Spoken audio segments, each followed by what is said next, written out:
નમસ્કાર, આપ જોઈ રહ્યા છો ઇવનિંગ રિપોર્ટ. આપની સાથે હું ઝરણા. છોટાઉદેપુરના પાવી જેતપુરના સમડી ગામે દીપડાની દહેશત છે. દીપડો વાડા સુધી આવી જતા ગામ લોકોમાં ભયનો માહોલ જોવા મળ્યો હતો. લોકો પોતાનો જીવ બચાવવા માટે ઝાડ પર ચડ્યા હતા. દીપડાની દેખાથી ગામની એક મહિલા ઝાડની ટોચ પર ચડી ગઈ હતી.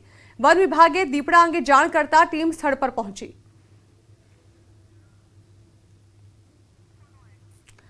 તો ગામ લોકોમાં દીપડાની દહેશત જોવા મળી રહી છે. દીપડાના ભયથી લોકો ઝાડ પર ચડીને પોતાનો જીવ બચાવવાની કોશિશ કરી રહ્યા છે. અહીં દીપડાએ દેખા દેતા આ અંગે વન વિભાગને જાણ કરાઈ છે. વન વિભાગને જાણ કરતા વન વિભાગની ટીમ દ્વારા હાલ દીપડાને પકડવા માટે કવાયત હાથ ધરવામાં આવી છે. દીપડો છેક વાડા સુધી આવી જતા ગામ લોકોમાં ભય ફેલાયો છે. ગામ લોકોને ડર છે કે દીપડો ગમે તે સમયે ગામ લોકો પર હુમલો કરી તેમને ઘાયલ કરી શકે છે, મોતને ઘાટ ઉતારી શકે છે. ત્યારે આ અંગે ચિંતાગ્રસ્ત લોકોએ વન વિભાગને જાણ કરી હતી. જોકે પહેલા તો વાડા સુધી દીપડો આવી જતા અને દીપડાએ દેખા દેતા લોકો ડરના માર્યા ઝાડ પર ચડી જવાની ઘટનાઓ પણ સામે આવી રહી હતી. હજી સુધી દીપડો પાંજરે પુરાયો નથી, પરંતુ સતત વન વિભાગની ટીમ દ્વારા દીપડાને પાંજરે પૂરવા માટે કાર્યવાહી હાથ ધરાઈ છે. ગામ લોકોમાં ભય છે. ગામ લોકોને ભય છે કે તેમના પશુઓ પર પણ આ દીપડો હુમલો કરી શકે છે. એકાએક દીપડો ગામમાં ઘૂસી જતા ગામ લોકો ડરના માહોલ હેઠળ જીવી રહ્યા છે.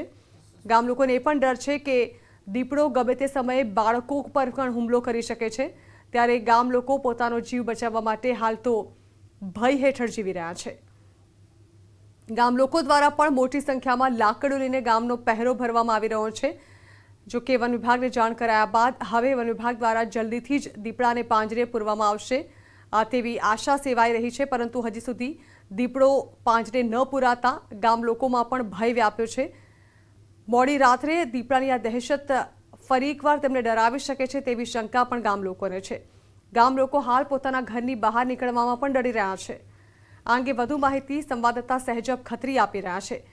સહેજબ, જે પ્રકારે માહિતી મળી રહી છે, દીપડાને હજી સુધી પાંજરે નથી પૂરી શકાયો. વન વિભાગને પણ જાણ કરી દેવામાં આવી છે. જાણવા માંગીશું, દીપડાની કેવી દહેશત જોવા મળી રહી છે ગામ લોકોમાં હાલ? જે પાવી જેતપુર તાલુકાનું જે સમડી ગામ છે, આમ તો ડુંગર વિસ્તાર અને વિસ્તારની અંદર આવેલું છે, જંગલ વિસ્તારમાં આવેલું છે. ખાસ કરીને વન્ય પ્રાણી જે દીપડો છે તે અચાનક જ જે ખેડૂત છે જે ભોટુભાઈ જે મકાન વાડાની અંદર અચાનક દીપડા આવી ગયો ત્યારે ગામના જે લોકો છે તેઓ ભયભીત બન્યા હતા. ખાસ કરીને આજે ભોટુભાઈના મકાનના વાડાના ભાગની અંદર જે દીપડી આવી જતા તેઓ મકાનના માલિક છે તેઓ બહાર નીકળી ઝાડ પર ચડી ગયા હતા. એટલે વિસ્તારના કેટલાક જે 3 જેટલા મકાનો છે, મકાનના લોકો છે નજીકના ઝાડ પર ચડીને તેઓ જે વન વિભાગ આવે તેની રાહ જોઈ રહ્યા હતા. આમ તો બપોરના 1 વાગ્યાના તેઓ ઝાડ પર વન વિભાગની ટીમ ત્યાં પહોંચી નથી. આમ તો વન વિભાગે જાણ કરી દેવા માટે છે. હાલ જે દીપડો બચવા માટે લોકો વૃક્ષો અને ઝાડો પર ચડી રહ્યા છે, કેટલાક મકાનો પર ચડી રહ્યા છે.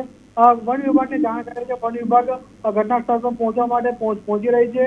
પરંતુ આ લોકો સહી સલામત ત્યાંથી બહાર કાઢે અને જે આ દીપડો છે આમ તો આ વિસ્તારની અંદર જે પાણીનો જે હોય છે તેને શોધખોળ માટે બહાર આવતા હોય છે. હાલ જે ગામની અંદર તો દહેશતનો માહોલ જોઈ રહ્યો છે. જી જના. જી બિલકુલ, આભાર સહેજબ. તો ગામ લોકોમાં ભયનો માહોલ, દીપડાની દહેશત પૂરા ગામમાં જોવા મળી રહી છે. જો કે વન વિભાગ પણ પૂરા પ્રયત્નો કરી રહ્યું છે કે જલ્દીથી જ આ દીપડો પાંજરે પુરાય. અને હવે જોઈએ વરસાદે વેરેલી તારાજી.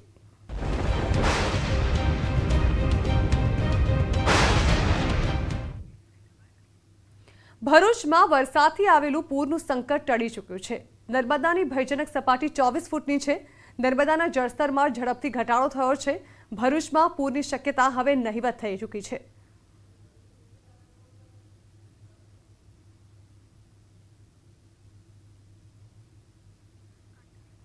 તો મહીસાગરના કડાણા ડેમમાં સતત ત્રીજા દિવસે પાણીની આવક યથાવત છે. ડેમમાં 29,000 ક્યુસેક પાણીની આવક થઈ. ડેમનું રૂલ લેવલ 416 જાડામાં મહી નદીમાં પાણી છોડાઈ રહ્યું છે. પાવર હાઉસ મારફતે 15,000 ક્યુસેક પાણી છોડાઈ રહ્યું છે. કડાણા ડેમ ભરાતા 8 જિલ્લાઓને પૂરતું પાણી મળી રહેશે. થરાદનું નાગલા ગામ ફરી વરસાદી પાણીમાં ગરકાવ થયું છે. 2015 તેમજ 2017 બાદ ફરી ગામમાં વરસાદી પાણી ભરાયા છે. આ ગામ સંપૂર્ણ રીતે બેટમાં ફેરવાયું છે. તેવામાં બનાસકાંઠાના સાંસદ દ્વારા નાગલા ગામની મુલાકાત લેવામાં આવી હતી.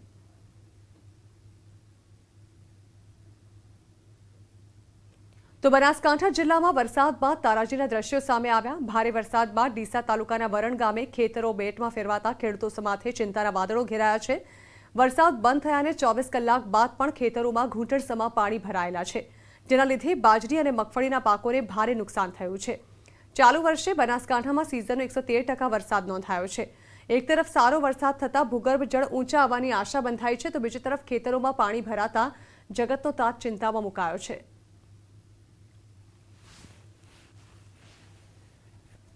તો કેવડિયા પાસે આવેલા ઝરવાણી ગામમાં પ્રાથમિક સુવિધાઓનો અભાવ છે, તેથી પ્રસૂતિની પીડાથી પીડિત મહિલાને જોડીમાં હોસ્પિટલ લઈ જવામાં આવી। વરસાદના કારણે દર વર્ષે ઝરવાણી ગામના રસ્તા પર ખાડીમાં પાણીના લીધે એમ્બ્યુલન્સ નથી આવી શકતી।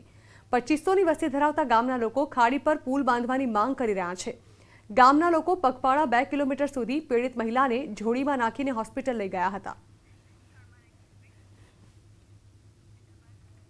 તો આ તરફ જસદણમાં લોકો જીવના જોખમે કોઝવે પસાર કરતા હોવાનો વિડીયો સામે આવ્યો છે। પાણીના ધસમસતા પ્રવાહ વચ્ચે લોકો પાણીમાંથી પસાર થવા મજબૂર છે, કારણ કે સ્થાનિકોએ અનેક વખત અહીં પુલ બનાવવાની વાત કરી છે, પરંતુ તંત્ર આંખ આડા કાન કરે છે। વરસાદની સિઝનમાં આ પ્રકારના દ્રશ્ય અહીં વારંવાર સામે આવે છે। શુક્રવારે આઠમનો મેળો હોય, મોટી સંખ્યામાં લોકો અંબાજી મંદિરે દર્શન કરવા ઉમટ્યા હતા। પુલ ન હોવાને કારણે લોકોએ કોઝવે પરથી જ પસાર થવાનું મુનાસિબ માન્યું। જો કે પાણીના ધસમસતા પ્રવાહ વચ્ચે લોકોએ જીવની પરવા કર્યા વગર પસાર થતા દેખાયા। નવરાત્રિમાં હજારો લોકો માતાજીના દર્શન કરવા આવે છે। જો કોઝવે પરથી પસાર ન થાય તો 3 કિલોમીટર સુધીનો ફેરો થાય છે। જો કે વહીવટી તંત્રએ આ અંગે હાથ ખંખેરતા કહ્યું કે પુલ બનાવવાની મંજૂરી મળી ગઈ છે।